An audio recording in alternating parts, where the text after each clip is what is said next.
الأخبار الموجزة اليوم الاثنين. قال مسؤولون في وزارة الدفاع إنهم أصلحوا ما يقرب من 50,000 مركبة عسكرية بما في ذلك الطائرات والدبابات المدرعة.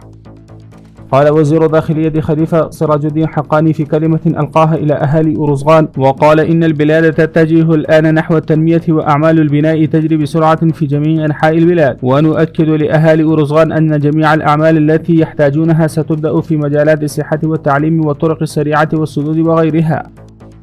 يقول المساعد الاقتصادي لرئاسة الوزراء: أفغانستان هو أقرب وأسلم طريق للعبور ونقل الطاقة بين وسط وجنوب آسيا.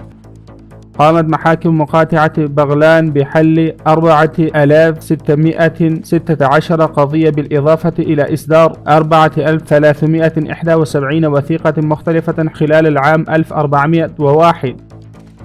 قال مسؤولون في وزارة التربية والتعليم إنه تمت الموافقة على 100,000 رتبة شاغرة، كما بدأت عملية التوظيف لهذه الوظائف. قال مسؤول وزارة التعليم العالي تم مراجعة 90 منهجا دراسيا من الكليات المختلفة واستكمالها.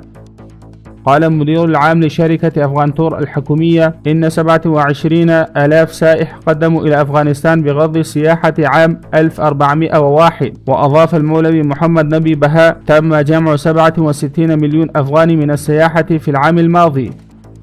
حسب تصريحات بلدية كابول بدأ بناء الطريق الرابط من بادنباغ إلى باغ إبالا.